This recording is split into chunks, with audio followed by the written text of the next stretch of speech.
우리가 읽은 본문에서 마지막 때를 살아가는 깨어있는 삶이라는 제목으로 하나님의 말씀을 나누려고 하는데요. 이런 질문을 종종 듣게 되는데요. 내일 지구의 종말이 온다면 여러분은 오늘 무엇을 하시겠습니까? 라는 질문이에요. 인류의 종말이 아니라 할지라도 오는 순서는 있어도 가는 순서는 없다고. 우리가 죽음을 언제 맞이할지 사실 모르잖아요. 맞이하는 건 맞는데 언제 죽음을 맞이할지 모르는 측면에서 개인의 종말인 죽음을 만약에 내일 맞이한다면 오늘 무엇을 하기를 원하는가? 여러분은 이런 질문을 받는다면 인류의 종말이 아니라 할지라도 개인적인 종말 앞에서 나에게 딱 하루 마지막 날이 주어진다면 그 시간에 무엇을 하고 싶습니까? 그러니까 일반적으로 이렇게 사람들의 대답을 이렇게 보면요, 그런 얘기를 가장 많이 하는 것 같아요. 얼마 남지 않은 그 하루의 시간 동안에 얼마나 소중하겠어요. 마지막이니까. 사랑하는 사람과 함께 시간을 보내고 싶다. 이런 대답이 가장 많은 것 같고요. 또 개인의 성향에 따라서 또 먹는 거 좋아하는 사람은 맛있는 음식을 먹겠다. 여행 좋아하는 사람은 여행을 가겠다. 또 골프 좋아하는 사람은 마지막 골프 치고 싶다. 그렇게 얘기하는 사람들도 있을 수 있고요. 대부분은 가족과 좋은 시간을 또 의미 있는 시간을 보내고 싶다. 그리고 가족이나 가까운 사람들에게 마지막으로 사랑한다라고 말하고 싶다. 이렇게 또 많이 얘기하는 것 같고요. 교회 다니는 사람은요, 또 마지막 때가 또 주님께서 오시는 날이라고 알고 있기 때문에 또 주님을 맞이할 준비를 해야겠다는 그런 생각 때문인지 기도하겠다. 기도원에 가서 기도하겠다. 아니면 주님 오시기 전까지 찬양하면서 천국 가면 하루 종일 하나님 찬양한다 그러는데 가기 전에 연습해야죠. 찬양하겠다. 아니면 말씀 읽고 예수님 맞이할 준비하는 마음으로 시간을 보내겠다. 여러 가지 이렇게 대답이 있을 것 같아요. 이 질문에 대한 가장 유명한 믿음의 선배로서 16세기 종교개혁자인 마틴 루터는 이렇게 대답을 했어요. 내일 지구의 종말이 온다 해도 나는 오늘 한 그루의 사과나무를 심겠다. 이 얘기 많이 들었잖아요. 철학자인 스피노자가 얘기했다는 그런 얘기도 있는데, 스피노자보다 더 앞선 마틴 루터가 이렇게 기록상으로 더 먼저 얘기했다고 얘기해요. 내일의 인류의 종말이 오면 오늘 한 그루의 사과나무를 심겠다. 그러니까 마틴 루터는 일상적으로 살던 삶을 그대로 살겠다라고, 참 멋있는 고백인 것 같아요. 내일이 종말이기 때문에 그 전날 내가 특별한 걸 무언가를 하겠다는 게 아니라 종교 개혁자로서 얼마나 믿음에 충실한 사람이에요. 믿음으로 깨어있는 삶을 그냥 그대로 살다가 종말을 맞이하겠다, 주님을 맞겠다, 이런 태도였던 것 같아요. 우리에게도 그와 같이 믿음에 올바르게 서 있다면 우리들도 하나님과 동행하고 영적으로 깨어있는 삶 가운데 일상생활 속에서 그냥 주님을 오시는 것을 맞이하고 싶다라고 우리도 그와 같은 고백을 드려야 되지 않나? 그런 생각이 들었어요. 성경은 마지막 날이 반드시 있다고 기록하고 있어요. 인류의 종말이 있다고 얘기하죠. 불교에서는 돌고 윤회 얘기하고 시간의 시작도 없고 끝도 없다고 얘기하지만 성경에서는 창세기 1장 1절부터 얘기하죠. 태초에 하나님이 천지를 창조하시니라. 태초라는 말을 하나님께서 썼어요. 그러니까 시간과 공간의 창시자, 시작하신 분이 하나님이기 때문에 마무리 지을 분도 하나님이죠.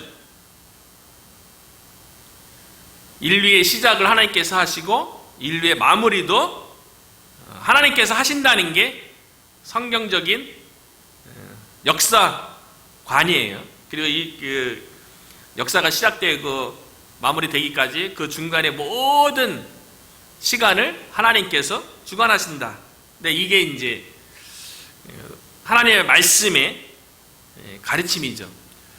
마지막 때는 반드시 있다는 거예요. 인류의 종말은 반드시 있다는 거예요. 그때가 언제냐면 예수님이 다시 오실 때, 재림의 때예요. 그때 모든 게 다 완성되어지는 거예요. 그때 하나님의 심판도 이루어지는 때이죠. 그 때에 대해서 마태복음 24장에는 그 날과 시간은 오직 하나님 아버지만 아신다는 거예요. 천사들도 알지 못하고요. 그러니까 당연히 예수 그리스도를 믿는 그리스도인들도 예수님이 다시 오는 그 때에 대해서는 알지 못하기 때문에 깨어서 항상 다시 오실 주님을 맞이할 그런 삶을 살아가야 된다고 성경은 이야기하고 있죠. 그러면서 예수님께서 두 가지 비유를 든 게 노아의 홍수 때처럼 마지막 날이 그와 같을 것이다. 먹고 마시고 즐기고 그런 가운데 노아의 홍수가 어느 날 갑자기 주어졌던 것처럼 마지막 때도 그렇게 온다는 거예요. 그리고 또 하나 예수님께서 들었던 비유는 그 마지막 때 그날이 도적같이 이를 거라는 거예요. 그렇기 때문에 도적이 언제 올지 모르니까 주인이 깨어서 도적이 올 것에 대해서 준비하는 마음으로 인자의 오심이 어느 날 갑자기 올 거기 때문에 깨어서 준비하는 그런 믿음의 삶을 살아야 될 것에 대해서 예수님께서 말씀하셨어요. 분명한 것은 마지막 때가 있는데 그 때가 점점 다가오고 있다는 거고요. 언제인지 모르기 때문에 항상 영적으로 깨어 있어서 준비하고 있어야 된다는 게 성경의 가르침이에요. 그날이 더딘 것 같아도 과학자들은 그 우주의 나이가 46억 년 이렇게 얘기하기도 해요. 정확한 거는 하나님만이 아시겠지만 어쨌든 이 우주적인 스케일의 큰 세월이 어찌 됐던 간에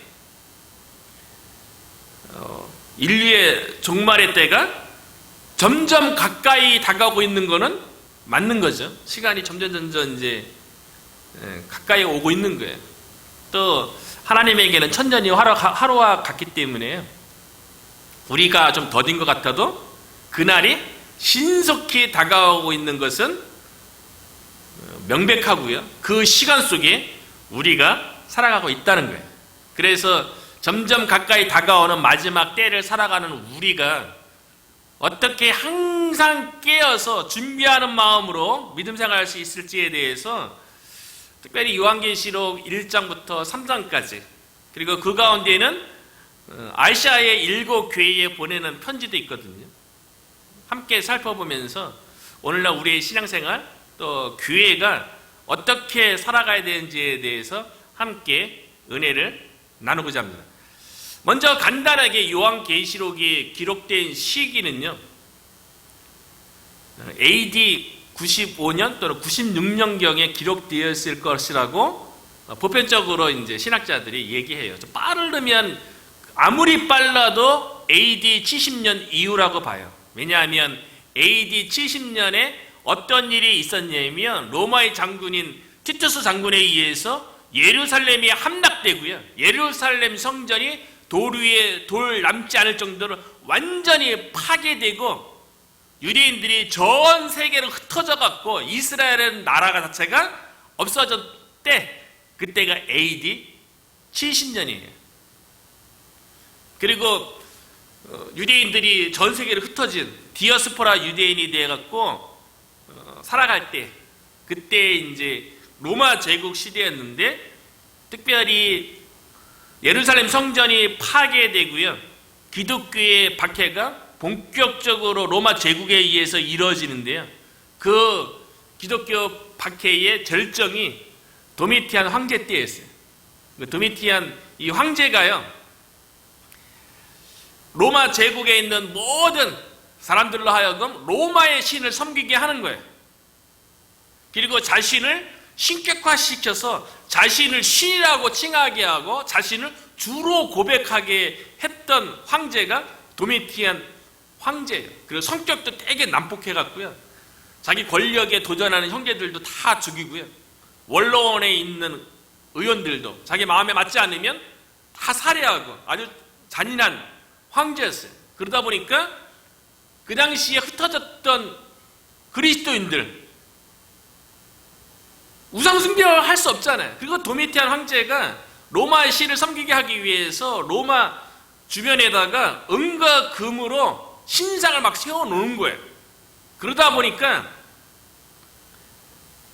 그리스도 입장에서는 형상을 숭배할 수 없잖아요. 우상 숭배할 수 없잖아요. 거기에다가 황제를 또 주라고 고백할 수 없잖아요. 그리스도는 예수님만이 주님이라고 고백하는데 황제를 주라고 고백할 수 없고 거절하니까 이로 인해서 기독교의 박해가 점점 심해지는 거예요.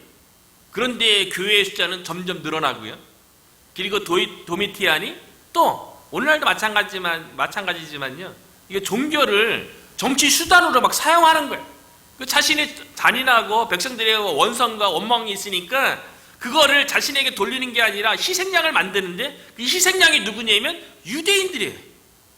유대인들에게 이제 화풀이 하도록. 그래서 기독교인들이 많이 박해를 받던 때, 그러니까 교회 입장에서는 큰 고난과 환난을 겪을 때, 그리고 사도 요한은 기독교의 박해에 의해서 반모섬에 유배되어 있을 때, 그때에 도미티안 황제에 의해서 박해와 고난과 더 나아가서 순교당하는 일이 계속되어지는 그런 상황 속에서 그리스도인으로서 어떻게 살아가야 되는지에 대해서 그리스도인들을, 교회를 위로하고 격려하고 믿음으로 지금의 고난을 이겨내면 반드시 하나님께서 상급과 영광을 줄 것에 대해서 그 메시지를 주기 위해서 요한계시록 말씀을 기록하게 한 거예요. 이미 예수님께서 십자가에서 승리했죠. 승리하신 예수 그리스도로 인하여서 그 믿음 가운데 지금 당하는 고난과 환난에 대해서 반드시 믿음으로 승리하면 이기는 자에게는 반드시 하나님께서 상급과 영광을 보여주겠다. 그거 마침내 하나님 나라가 완성되어지고 구원이 완전히 이루어질 때가 있을 것이다라고 예수 믿는 그리스도인들을 위로하고 격려하고 새 힘을 주기 위해서 요한계시록 말씀이 쓰여진 거예요. 그걸 통해서 알 수 있는 건 뭐냐면 그 당시에 예수님 믿는 게 참 힘든 상황이잖아요. 예수님이 주라고 고백하면 황제에 대해서 주라고 고백하지 않았다고 잡아다가 죽이는 그런 시대잖아요. 그런데 이 기록된 말씀을 통해서 세상과 타협하지 않고 믿음으로 이길 수 있도록 요한계시록이 쓰여졌다는 게 어쩌면 오늘날에도 이게 요한계시록이 오늘날에는 이상하게 이단들이 아직 이루어지는 말씀이고 완전히 이루어진 말씀이 아니기 때문에 해석에 있어서 교주들이 마치 자신이 뭐 보혜사고 자신이 죄인 줄 알고 이단들이 그렇게 요한계시록을 자신 마음대로 왜곡하고 해석을 해서 요한계시록 하면 되게 두려운 성경이고 읽으면 마치 안 될 것 같은 그런 인식이 있는데 그게 아니고 요한계시록은 마지막 때를 살아가는 우리에게 참 오늘날도 마찬가지죠. 오늘날도 마찬가지고 기독교의 박해와 눈에 보이지 않지만 예수님 믿는다고 말하고 예수님 믿는 자로서 살아간다는 그 상황이 사회 속에서 참 어리석어 보이고 힘든 상황 가운데 있는 거 아니겠어요? 근데 우리들에게도 동일하게 위로와 격려의 말씀을 주면서 세상과 타협하지 않고 믿음으로 끝끝내 이기는 자에게 우리에게도 동일하죠. 하나님께서 하늘의 상급과 영광을 줄 것에 대한 그런 말씀인 거예요. 그러니까 요한계시록은 우리에게 큰 힘이 되는 말씀이에요. 반드시 예수 그리스도로 인해서 승리할 것이다. 반드시 하나님의 나라가 완성될 것이다. 우리가 하나님의 나라를 위해서 우리 가운데 이루어지고 우리를 통해서 이 지역 가운데 하나님 나라 확장해 가겠다고 그 사명을 위해서 살아간다고 믿음 고백하지만 되는 것 같지 않잖아요. 근데 그렇지 않다는 거예요. 인류의 역사는 우리가 이끌어가는 게 아니고 인간이 이끌어가는 게 아니고 전능하신 하나님께서 예수 그리스도께서 이끌어 가시기 때문에 천지를 창조하신 그분이 하나님의 나라를 완성하도록 왜 이끌어가지 못하겠어요? 반드시 하나님께서 승리하게 하신다는 거죠. 우리가 그 믿음 가운데 거하라고 요한계시록에 기록되었는데요. 오늘은 1장 1절부터 8절, 이건 요한계시록 서론에 해당되어지는 말씀인데요. 이 말씀에서 마지막 때를 살아가는 깨어있는 우리의 삶이 어떤 건지 좀 살펴보려고 하는데요. 1, 2절에 보면 요한계시록 말씀이 계시의 말씀이라는 거예요. 그래서 1절에 보면 예수 그리스도의 계시라, 원래 감추었던 건데 예수님께서 드러나게 했다는 거죠. 그때 요한계시록의 말씀이 인간의 계획이나 인간에 의해서 주어진 것이 아니라 하나님에 의해서 드러나고 하나님에 의해서 주어진 말씀이라는 거예요. 근데 그 말씀이 반드시 속히 일어날 일들이라는 거예요. AD 1세경뿐만 아니라 아직 마지막 때가 오지 않았기 때문에 오늘날에도 반드시 속히 일어나고 있는 일들이에요. 올해가 2025년인데요. 하나님에게는 천년이 1년 같으니까 하나님 입장에서 보면 이틀밖에 안 지난 거예요. 예수님 오신 이후로요. 하나님 입장에서 짧은 시간이죠.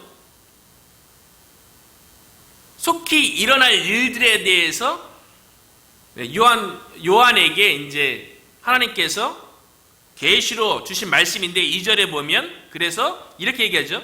요한은 하나님의 말씀과 예수 그리스도의 증거, 곧 자기가 본 것을 다 증언하였느니라. 이게 이제 다 증언한 게 요한계시록 전체 말씀이라는 거예요. 특별히 예수 그리스도의 증거, 곧 사도 요한이 본 것에 대해서 지금 계시의 말씀을 이렇게 기록하고 있는 건데요. 반드시 또 속히 될 일이라고 1절에도 이야기하고 있잖아요. 예수 그리스도가 증거한 게 무엇입니까? 예수님께서 세례 요한으로부터 세례를 받으시고 공생애를 시작하면서 첫 번째 외치셨던 말씀이 회개하라, 천국이 가까이 왔느니라. 예수님을 통해서 천국이 하나님의 나라가 시작되었다고 선포했어요. 그리고 예수님께서 공생애 동안 주로 사역했던 게 뭡니까? 두루 다니시면서 천국 복음, 천국에 대한 하나님의 나라에 대한 복음을 전파하셨어요. 그리고 예수님께서 십자가에 못 박혀 죽으시기 전에 제자들에게 신신당부하신 말씀도 하나님의 나라에 대한 거예요. 그래서 마태복음 24장 14절에 보니까요, 이 천국 복음이 모든 민족에게 증언되기 위하여 온 세상에 전파되리니 그제야 끝이 오리라. 인류의 끝이 온대요. 근데 인류의 끝, 인류의 종말이 오는 시점, 그 마지막 때가 언제라고 얘기합니까? 천국 복음이 모든 민족에게 증거된 다음에 온 세상에 전파되면 그때가 마지막 때라는 거죠. 하나님의 나라가 온 세상에 다 전파된다는 거예요. 그래서 예수님께서 십자가에 못 박혀 죽으시고 3일 만에 부활하신 이후에도요, 이 땅 가운데 부활체의 모습으로 40일 동안 사셨거든요. 부활하시고 곧바로 승천하신 게 아니고요, 이 땅에 40일 동안 부활체의 모습으로 제자들과 함께 생활했어요. 그때 예수님께서 하신 일이 무엇이냐면 사도행전 1장 3절에 보면 그가 고난받은 후에 또한 그들에게 확실한 많은 증거로 친히 살아계심을 나타내서 40일 동안 그들에게 보이시며 하나님 나라의 일을 말씀하시니라. 그러니까 예수님에게 있어서 가장 중요한 사역이 뭐라는 거예요? 하나님 나라의 사역이라는 거예요. 그러니까 부활하셔서 이 땅 가운데 40일 동안 하나님의 나라에 대해서 가르치시는 일을 하셨다는 거죠. 그리고 40일 이후에 예수님께서 하늘나라로 올라가신 거예요. 그리고 예수님께서 하늘로 올라가는 그 모습을 주변에서 제자들이 보지 않았겠어요? 그러니까 흰 옷 입은 천사가 그 제자들에게 뭐라고 얘기하냐면 11절에 예수는 하늘로 가심을 본 그대로 오시리라.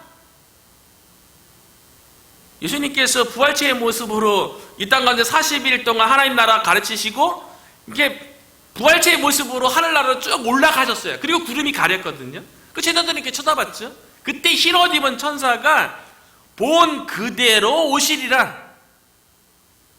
예수님은 다시 오신다는 거예요.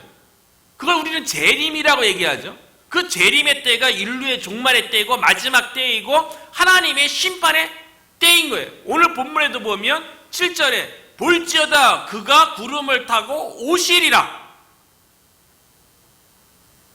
예수님이 다시 오신다는 거예요. 그러니까 우리는 모든 교회는 모든 성도는 예수님의 재림을 기다리는 자인 줄로 믿습니다. 예수님 다시 반드시 오실 거예요. 3절에도 보면 때가 가까움이라. 때, 마지막 때죠. 종말의 때죠. 심판의 때죠. 가까이 오는 거예요. 그 마지막 때를 살아가는 우리가 어떻게 영적으로 깨어있는 삶을 살 수 있는지에 대해서 세 가지로 살펴보려고 하는데요. 첫 번째는 하나님의 말씀에 순종하는 삶을 살아야 하는 거예요. 마지막 때일수록이요. 그래서 3절에 보면 이 예언의 말씀을 읽는 자와 듣는 자와 그 가운데 기록한 것을 지키는 자는 복이 있나니. 예언의 말씀에 대해서 읽는 자도 있고 듣는 자도 있고 그 가운데 지키는 자예요. 그 가운데 지키는 자가 복이 있는 거예요. 예언의 말씀, 성경에 대해서 오늘날 읽는 사람 많이 있어요. 요즘은 특별히 성경 통독이라든가 성경 읽기 모임 이런 거 프로그램도 다양하고요. 교회 내에서 소그룹으로 성경 읽고 요즘은 또 녹음 기능이 좋아갖고 자기가 담당한 부분을 성경 나눠서 소그룹별로 이렇게 그 녹음하고 서로 이렇게 나눠서 성경을 녹음하고 그걸 같이 듣고 이러면서 성경 읽는 사람들이 참으로 많죠. 이전에는 성경 통독이라는 이름으로 많은 성경을 읽을 수 있는 프로그램도 많이 있어요. 저는 개인적으로 그 성경을 전체적으로 통독할 수 있도록 도움받은 책이 대학교 1학년 때 그 테리 홀의 성경 종합개관이라는 그 책, 그리고 저를 지도했던 그 캠퍼스의 간사님이요. 그 테리 홀의 성경 종합개관 그걸 배경으로 해갖고 여러 자료를 해갖고 또 테리 홀의 그 책보다도 더 많은 참고할 만한 성경 통독할 수 있는 자료들을 그거를 카피해갖고 책으로 만들었어요. 그거를 가지고 학생들을 가르쳐갖고 성경 통독을 좀 더 이렇게 역사적인 배경이라든가 신학적 배경을 가지고 참 큰 은혜였던 것 같아요. 그 대학교 1년 때 그 대학교 그 시절에 뭐 성교단체에서 전도도 많이 했죠. 성경 공부도 엄청나게 많이 했던 것 같아요. 그리고 그 당시에 성경 통독하면 유명했던 분이 다 그러니까 20, 30년 전이죠. 지금은 뭐 유명한 분들이 뭐 다른 분들 많고요. 제가 대학생 시절에는 노후호 목사님, 그리고 조병호 목사님 이런 분들이었어요. 저는 이제 노후호 목사님 그분이 지리살에서 성경 통독 뭐 수련회도 하고 막 그랬었어요. 근데 그 자료 그 가지고 성경 통독도 공부하기도 했고요. 그 제가 전도사 된 이후에는 성경 통독하는 거를 잘 가르치기 위해서 예전에는 크로스웨이라는 그 프로그램을 교회에서 많이 했어요. 오늘날도 몇몇 교회들이 하고 있죠.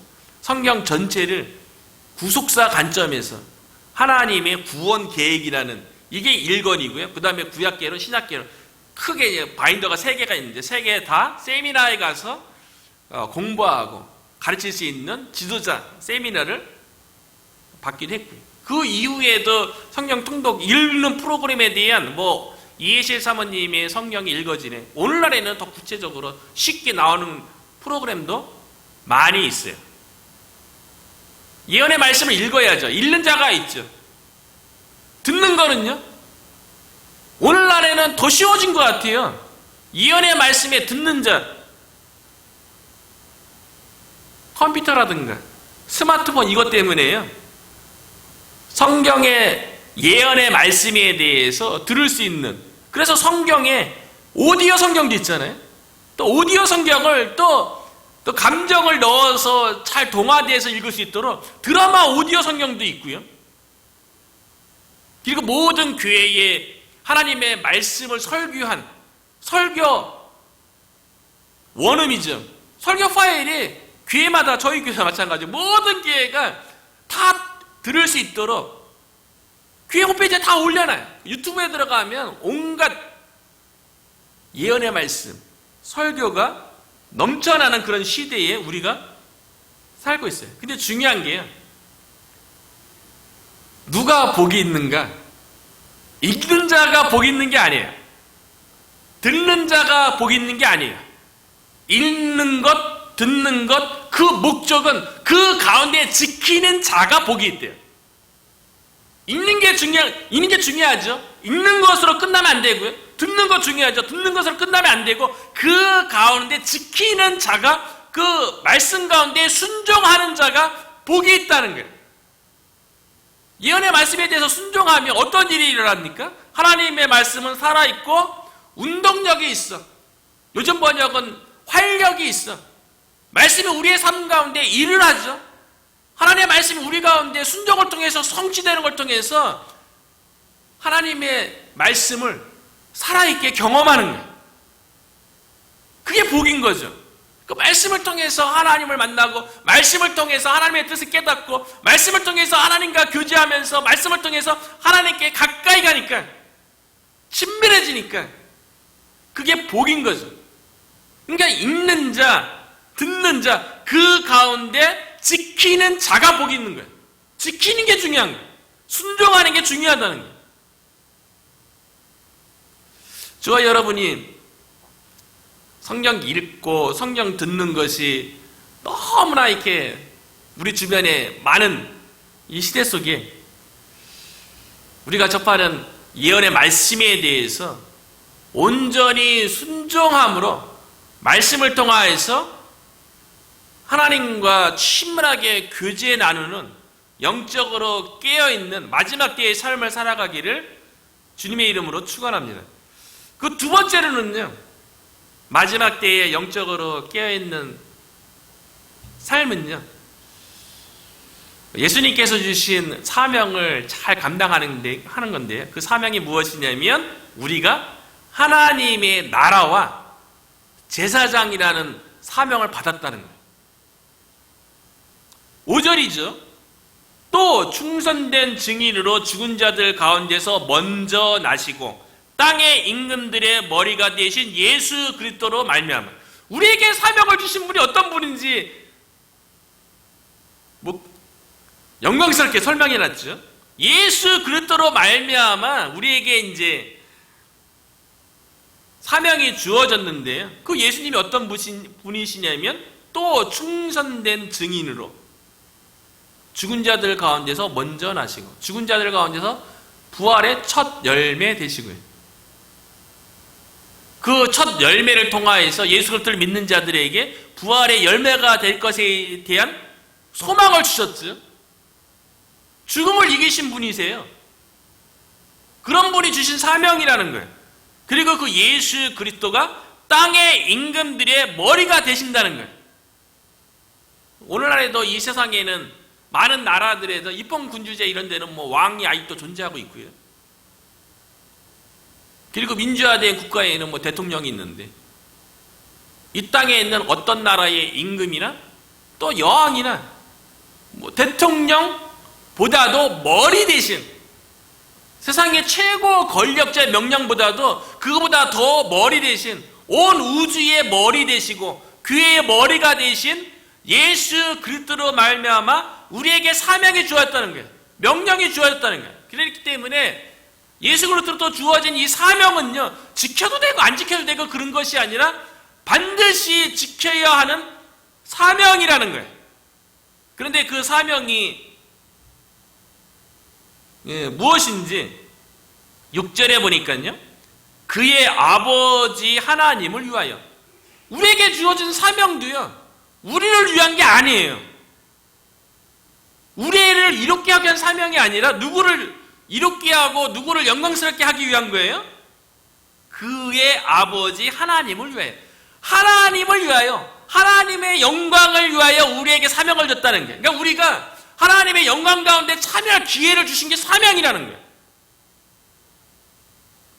세상에 조금 권력 있는 사람의 그 일에 참여해도 영광인데, 온 우주 만물의 머리 되시는 예수 그리스도의 그 영광스러운 일에 우리가 부름받았다는 거예요. 우리가 쓰임받았다는 거예요. 감사한 일이죠. 지난주에 은퇴하신 워싱턴에서 이제 은퇴하시고 어떻게 설교할 기회가 있어서 거의 80대이신 노 목사님께서 설교하는 것을 들을 기회가 있었거든요. 근데 그분이 설교하시는데 조금 있으면 이제 주님의 부름 받을 날도 얼마 남지 않았잖아요. 교회 사역도 다 마무리되어 있고요. 그런데 그분이 설교의 요지가 무엇이냐면요, 복음을 위해서 부름받았다는 거, 그것이 얼마나 영광스럽고 복음을 위해서 더 열심히 살아야 했어야 했는데, 그 노 목사님이 그렇게 얘기하시는데 그게 그냥 감동이 되더라고요. 아니, 은퇴하셨는데 복음의 영광이 얼마나 강렬하고 복음의 복음의 사역에 부르심 받았다는 게, 설교 제목도 이 복음을 위하여예요. 80세 넘으신 그 노 목사님이, 그리고 거기서 자기가 존경하고 인정하는 한 그 동기 목사님에 대해서 언급했는데, 그 목사님은 좋은 그 대학 나오고 엘리트고 신대원도 수석으로 들어왔다가 수석으로 졸업한 자기 동기인데요, 평생을 남이 알아주지 않는 아프리카 한 부족에 가갔고요, 그것도 복음서 몇 개 평생을 바쳐서, 그리고 놀라운 거는 그 자기 동기인데, 그 자기는 친구들은 다 그렇게 생각했다는 거예요. 신대원에 수석으로 들어와서 수석으로 졸업했기 때문에 나중에 다 유학 가서 교수가 될 거라고 생각했대요. 그런데 그런 게 아니고, 그런 건 약간 인간적인 영광 그런 것도 있잖아요. 그런 게 아니고 정말 예수님처럼 온전히 순종하기 위해서 알아주지 않는 아프리카 가서 평생을 성경 번역하는, 위클리프 선교회 소속으로 성경을 번역하는 일을 하고 했는데, 놀라운 거는요, 그 목사님의 자녀가 5명이 있는데 그 5명도 다 성경 번역, 선교하는 일에 다 헌신했다는 거예요. 그 불편한 오지에서요. 그러면서 그 노 목사님이 가장 존경스러운 자기 동기라고, 나이는 본인보다 좀 어리지만 평생 그 자기 동기 존경한다. 그 자녀들도 다 선교하는 그 일에 복음을 위하여, 하나님의 나라 영광을 위하여, 그의 아버지 하나님을 위하여 우리에게 사명을 주셨다는 거예요. 그 사명이 뭐라고요? 우리를, 저와 여러분을 나라와 제사장으로 삼으신 거예요. 우리가 하나님의 나라로 살아가도록, 우리가 이 땅 가운데서 어두워진 죄악된 이 세상 속에서 제사장으로서 살아가도록 우리를 삼으셨다는 거예요. 그 사명을 주셨다는 거예요. 하나님 아버지를 위해서요. 하나님의 영광 가운데 우리가 부름받고 지금 참여하고 있다는 거예요. 그 영광 가운데 우리에게 주어진 하나님의 나라로서, 하나님의 통치가 우리 가운데 이루어지고 우리를 통해서 하나님의 통치가 이 땅 가운데 이루어지고, 거룩하신 하나님과 죄악된 이 땅에서 세상에 잠깐 있다 없어질 세상의 물질, 세상의 탐욕에 붙잡혀서 살아가는 그 죄악된 영혼들, 그 중간에서 제사장 역할을 하라고 그 영광스러운 자리에 우리를 불렀다는 거예요. 마지막 때를 살아가는 저와 여러분이 우리를 하나님의 나라와 제사장으로 삼으신 그 사명에 충성스럽게 살아가기를 주의 이름으로 축원합니다. 마지막으로는요, 마지막 때에 어떻게 깨어있는 삶을 살아갈 수 있는지에 대해서는 예수님의 재림을 소망하면서요, 본대로 다시 오겠다고 얘기하잖아요. 예수님의 재림을 소망하면서 하나님의 심판이 있다는 것을 명심해야 된다는 거예요. 심판이 있다는 거예요. 우리의 모든 것에 대해서 심판할 날이 점점 가까이 다가오고 있다는 거예요. 그래서 7절에 보면 볼지어다 그가 구름을 타고 오시리니, 예수님이 재림하시리니 그때에는 하나님의 심판이 주어질 건데요, 그때 어떤 일이 일어나는가? 각 사람의 눈이 그를 보겠고, 예수님이 눈에 보이게 구름 타고 오실 거예요. 그를 찌른 자들도 볼 것이요. 그를 찌른 자는, 예수님이 십자가에 돌아가시기 전에 로마 군인들이, 또 유대인들이 찔렀잖아요. 그 찌른 자들은 예수님에 대해서 예수님이 메시아인 것을 부인하고 거부하는 자들이잖아요. 근데 그들이 2000년 전에 그들이 살아나서 본다는 게 아니고, 예수님이 재림할 그때에도 예수님을 찌르는 자에 속하는 자들, 예수님이 하나님의 아들 메시아인 것을 부인하고 거부하는 자들도 동일하게 보게 될 거라는 거예요. 재림하시는 예수님의 대세. 그러니까 믿는 자도 예수님의 재림을 보게 됐고요, 믿지 않는 자도 예수님을 재림을 동일하게 보게 된다는 거예요. 그러면 어떤 일이 일어나는가? 땅에 있는 모든 족속이, 땅의 이 세상의 모든 사람들이요, 재림하시는 예수님으로 말미암아 왜곡하리니 그러하리라. 반드시 왜곡하는 일이 일어난다는 거예요. 눈물로서 통곡하는 일이 일어난다는 거예요. 그리하리라. 아멘. 반드시 그러하게 되겠다는 건데요, 예수님 믿는 자들은 왜 통곡할까요? 내가 사명을 가지고 나만 열심인 것 같았는데, 하나님 나 몰라주는 줄 알았는데 보니까 하나님께서 다 알고 계신 거예요. 그리고 내가 하나님을 위해서 선하게, 하나님을 위해서 눈물로 지나온 모든 세월에 대해서 하나님께서 나에 대해서 평가해 줄 날이 되는 거예요. 우리들도 마찬가지 아닙니까? 학교에서도 부모님에게 칭찬받을 일 했으면 빨리 부모님 봤으면 좋겠는 거예요. 학교에서 성적을 100점 맞았어요. 그 얼른 100점 맞은 그 시험지 가지고 부모님에게 보여주고 싶은 게 우리의 마음 아니겠어요? 이건 뭐 직장에서도 마찬가지고 어디서든 다 마찬가지죠. 칭찬받을 일이 있으면 예수님 오시는 게 얼마나 기쁘겠어요. 누구도 알아주지 않았는데, 알아주는 게 아니라 예수님 믿고 예수님께 헌신한 삶에 대해서 무시하고 하찮게 여기는 사람도 사실 세상 가운데 있는 거 아니겠어요? 그럼 모욕 있었는데 재림하신 예수님은 그것에 대해서 다 평가를 해주시는 거예요. 그러니까 재림하신 예수님 보면서 예수님이 오셨구나, 내가 예수님을 위해서 평생을 바쳐서 희생하고 헌신해 온 삶이 결코 헛되지 않는다는 것을 재림하신 예수님으로 인해서 확인되는 순간이에요. 그러니까 기쁨과 영광에 눈물로 통곡하는 거예요. 재림하신 예수님의 칭찬이 있겠죠. 그리고 믿는 자들에게는 영생이 주어지는 거예요. 반면에 예수님을 믿지 않는 자들은요, 거부하는 자들은요, 예수님의 심판으로 인해서 자신들의 죄악된 모든 삶이 다 드러나니까 그로 인해서 어떤 심판을 받게 됩니까? 영벌에 들어가게 되는 거예요. 잠깐의 벌이 아니라 우리가 기껏 땅에 살아봤자 90년, 100년, 110년 그 정도 아니겠어요?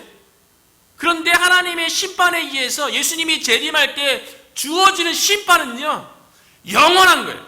영벌 가운데 들어간다는 거예요. 영원히 꺼지지 않는 불꽃 가운데 들어가게 된다는 거예요. 그 일이 반드시 되어진다는 거예요. 그러하리라. 아멘. 그렇습니다.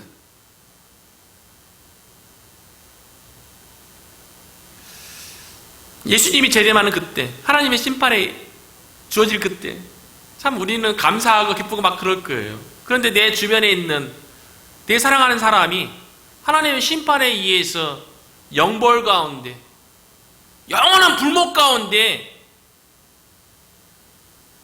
들어가게 될 거라는 거예요. 그 심판에 대해서 명심하면서 살아간다면 어떻게 살아야겠어요? 우리가 하나님 앞에서 칭찬받을 수 있도록 다달란트, 2달란트 받은 자처럼 받은 만큼 남기도록 충성스럽게, 착하고 충성스럽게 살아가야 될 뿐만 아니라 그 심판이 영생만 있는 게 아니잖아요. 영벌도 있잖아요. 영원한 불못도 있잖아요. 그러면 내 주변에 있는 사람, 내 사랑하는 가족, 친척, 말씀, 예언의 말씀 이미 나에게 주었다는 건 뭐예요? 그 말씀이 반드시 일어나는 걸 아멘 하잖아요. 그렇다면 주변 사람의 영벌에 들어갈, 영원한 불못에 들어갈 내 가까운 사랑하는 사람들, 그곳에 가지 못하도록 잠시 잠깐이 아니라 영원한 곳으로 가는데 눈물로 기도하며 예수 그리스도의 복음으로 그 영혼을 구원해야죠. 불못에 못 가게 해야죠. 영벌에 못 들어가게 해야죠. 그렇게 우리가 마지막 하나님의 심판에 있다는 그거를 마음에 새기고 내 주변 사람들을 영혼을 구원하기 위해서 살아가야 되지 않겠어요?